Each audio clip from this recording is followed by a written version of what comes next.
Hello. In this lecture, we will talk about the relation of e-flows and ecosystem services. We will review the most common frameworks used to represent the different types of services that ecosystems provide for society. We will present how changes in water resources and environmental flows affect the availability of water-related ecosystem services, and we will discuss the positive and negative aspects of monetary evaluation of ecosystem services and environmental flows in water resource management.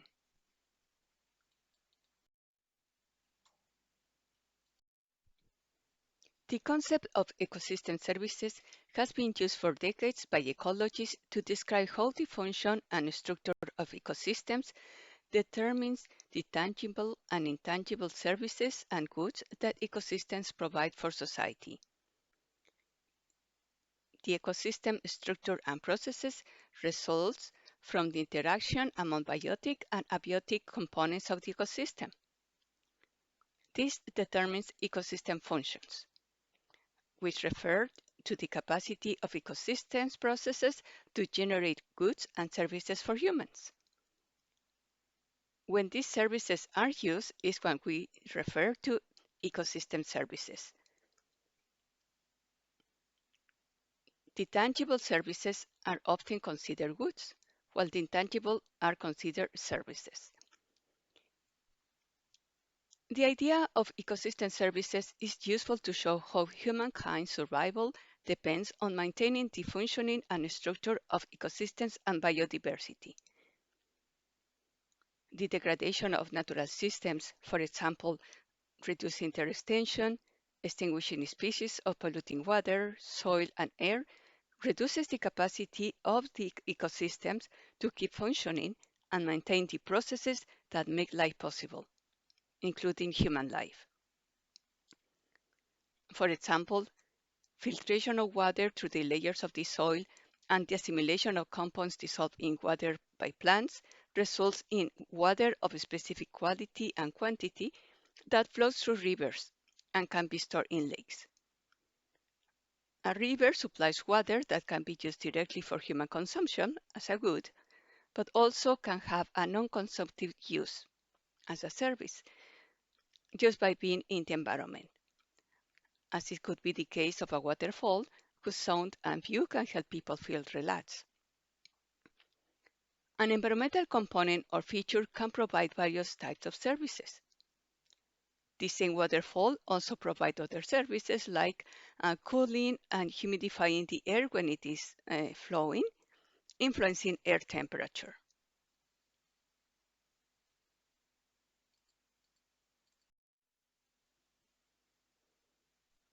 The components of the environment and the services are independent.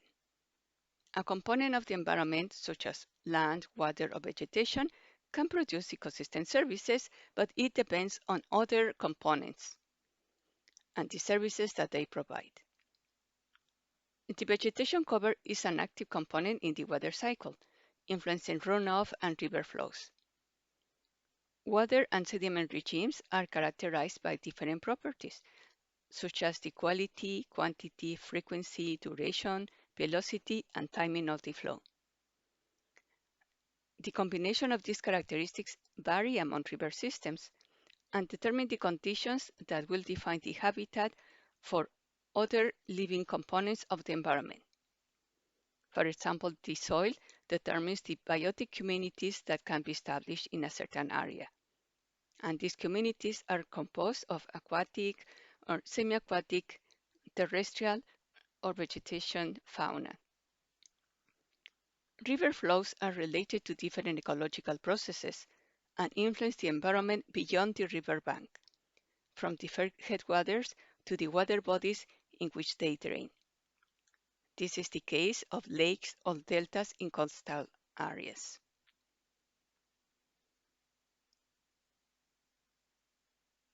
The interaction among physical and biological components in an ecosystem results in the services that people will enjoy.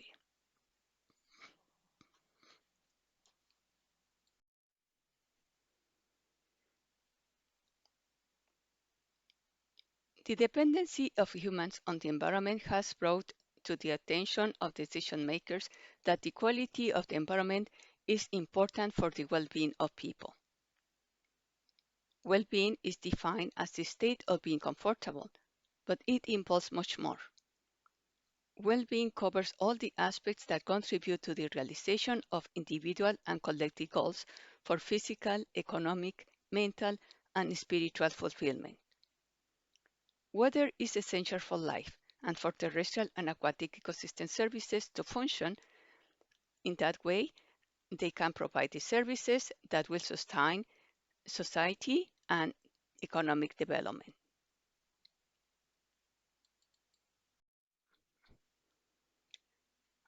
There are different frameworks that have been used to analyze ecosystem services. Here we will describe only four of them. The U.S. National Ecosystem Services Classification System, the illustration on the right, considers four groups. It distinguishes a supply side with a group for ecosystem components such as air, water, and a group for the end products of nature or final ecosystem services. Then it considers a demand side, the part that humans influence. And there are two groups, one for how the services are used directly or indirectly, uh, direct use or non-use, and then a group for the users of those services. In Europe, the Common International Standard for Ecosystem Services considers three main types: provisioning services, regulating and maintenance, and cultural.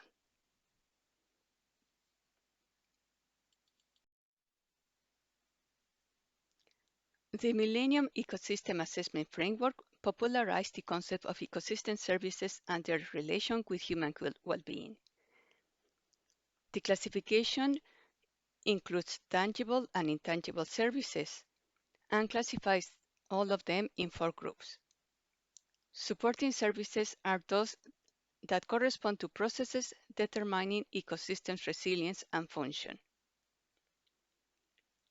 Regulating services are those functions that regulate the environment. Provisioning services are the products that support human needs. And cultural services refer to the benefits that contribute to spiritual and intellectual enrichment. All these services are related to different aspects of human well-being, such as security, material needs, health, social relations, or freedom of choice and action.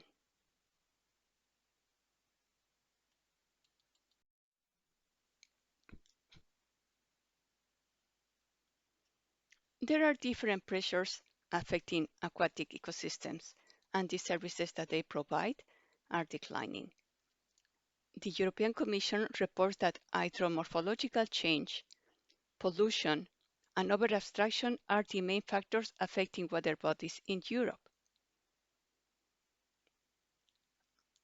Grisetti and other authors consider that aquatic ecosystems are affected by changes in water quality and quantity, both for surface and groundwater, and also that river systems are affected by changes in the hydromorphology of their water bodies or water courses. Changes in habitat and biotic communities affect the aquatic ecosystems, and this also affects other parts of the system, even in other parts of the basin not directly in contact with the aquatic ecosystems. There are different pressures that we can see here in the diagram. We can classify them as those that are modifying water quantity, such as abstraction of water, but also changes in precipitation because of climate change, and changes in temperature and runoff. There are others that are modifying water quality, such as the overload of nutrients caused by pollution, also chemical pollution, pathogens, organic matter, or saline intrusion. Other pressures are contributing to transform the habitat, and these might be those related to physical alteration both in the river systems but also in the catchments. And there are others that refer directly to the transformation of the biotic communities, such as changes in land cover, invasive species, and the decline in native species.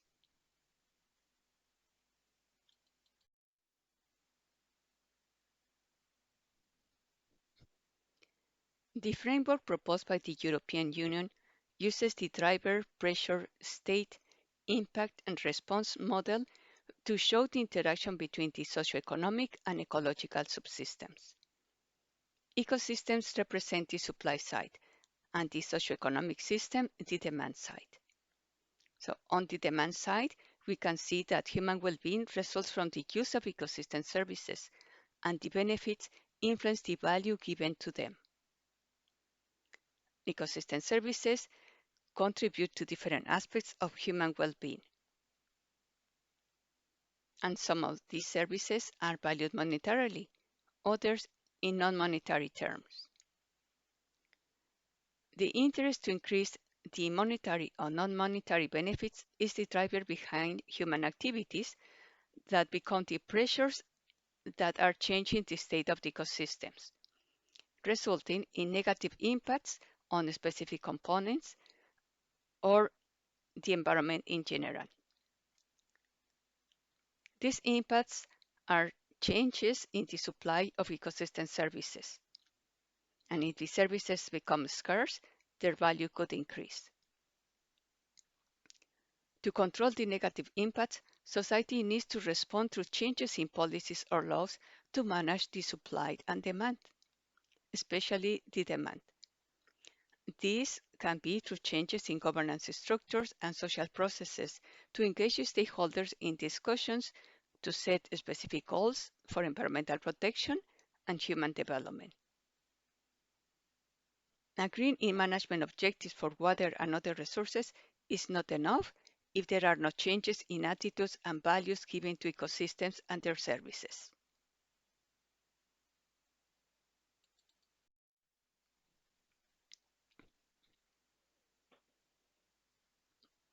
Although different authors talk about services from rivers and water systems, there is not a comprehensive list of all the services related to environmental flows. The report of the Millennium Ecosystem Assessment includes a generic list of services in each one of the four types it considers. However, it's not very specific. In 2020, the European Union released a report for the project Mapping and Assessment of Ecosystems and Their Services, an EU ecosystem assessment. This report has information on approximately 100 indicators and analyzes in detail 6 ecosystem services: flood control, nature-based recreation, crop pollination, crop provision, carbon sequestration, and timber provision. Here on this slide, you can see some of the indicators that relate to the conditions of rivers and water-related ecosystems. You can check the report to see the list of all the indicators that relate to the condition of aquatic ecosystems.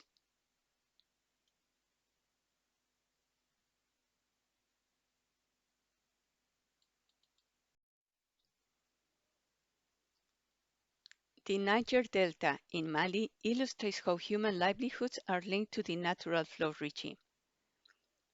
In this area, the annual floods cover approximately 30,000 square kilometers. The delta is an enormous wetland that provides habitat for numerous birds and fish species and benefits over 500,000 people. Different communities use this ecosystem in various ways. For example, fishing communities profit from the fish habitat. When floods recede, farmers grow crops in the areas that have been inundated, and pastoralists herd their cattle on the grasslands.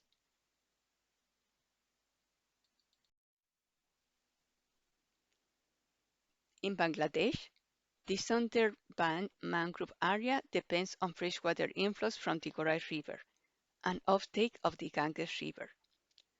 These are important to maintain low salinity levels. This area is home to the Royal Bengal tiger and many other species. Local communities depend on this area for wood, harvesting of products such as honey, and also fishing.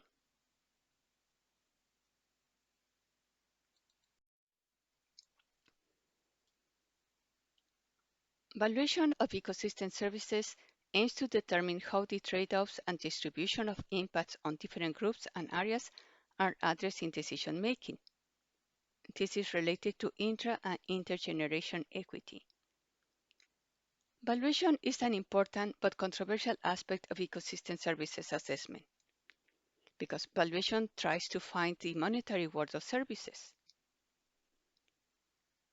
The value of a service often is relative and depends on the personal and cultural, non-monetary and monetary values that people give to different ecosystem components or services that they provide. Valuation is useful in several cases. For example, to account for natural capital in national capital accounts as a way to evaluate the effectiveness of environmental policy and law, and to set a reference value to negotiate compensation for the loss of ecosystem services. Some of the methods that are commonly used refer to cost-benefit analysis, market price of products or services, or productivity.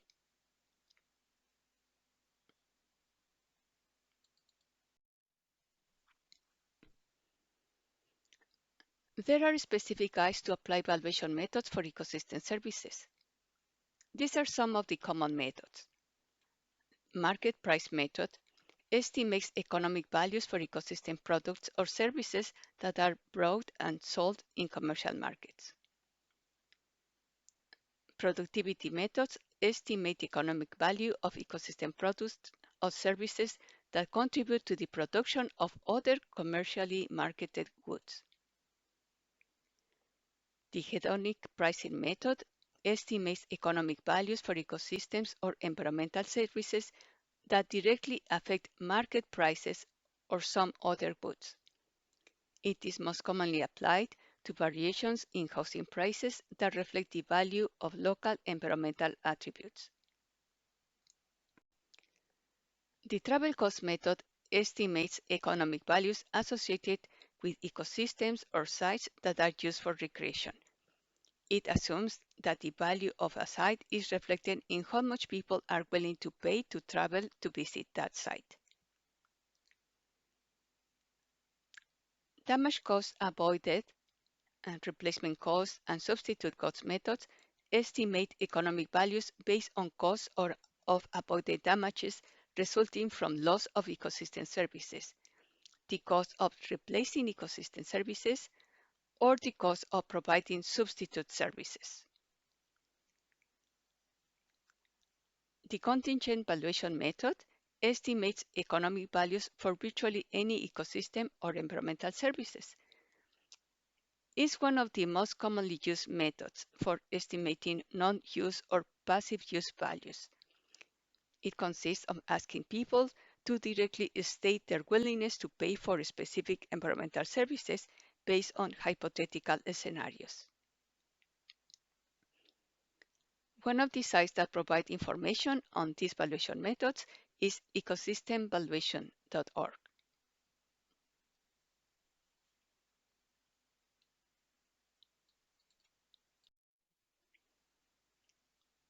Although valuation of ecosystem services is getting common, it has different disadvantages.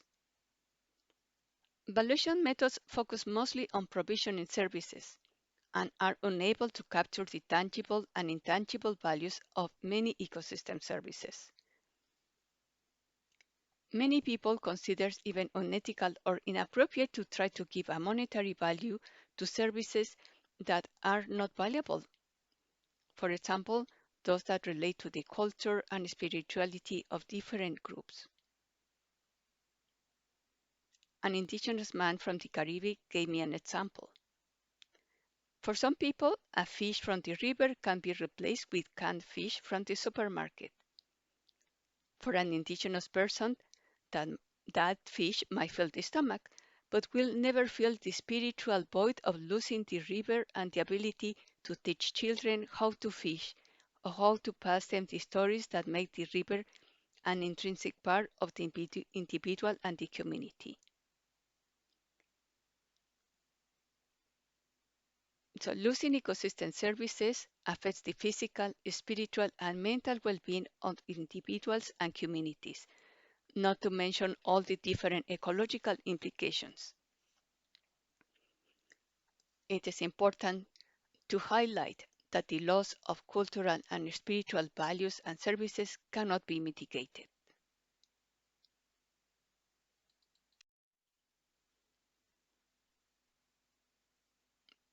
To date, valuation has not stopped the degradation of ecosystem services and the decline of biodiversity, but there is an interest to bring this idea of ecosystem services to political decisions. And there are several reasons why there has not been too much attention before. People often are not aware of how their well-being depends on the services that ecosystems provide, even when those ecosystems are far from where they live. For example, many people might see the Amazons as something very remote and not be aware of all the roles that this large forest area has on climate. There are often misconceptions about ecosystems and their services. The idea that there is an unlimited supply, which is not true, or that technology can replace them, which is also not true. Economic systems are not able to account for the decline, and that is why the idea of other services that are important is relevant in this case. These are, for example, and the regulating services or the cultural services. When humans affect the environment, also there might be a long time before it is evident how this is affecting people. However, in most cases, economic decisions prevail, and ecosystems and their services are affected by economic interest. And this is often because there are low or no incentives to protect them. So it is important to raise awareness of how well-being depends on the well-being of the environment.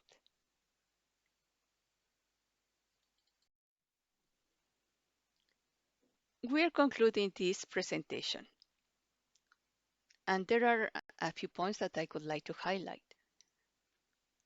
The analysis of ecosystem services is a tool to identify how different interventions can affect water levels, in our case, aquatic ecosystems, and in general, all the services that people enjoy from the ecosystems. The assessment of ecosystem services is important to raise awareness about political and decision makers and also stakeholders about the importance to protect the environment and maintain human well-being.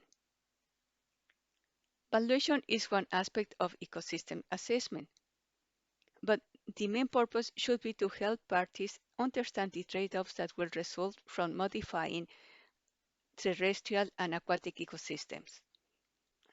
And this will support better decisions to prevent the negative consequences of changes in the environment and in people.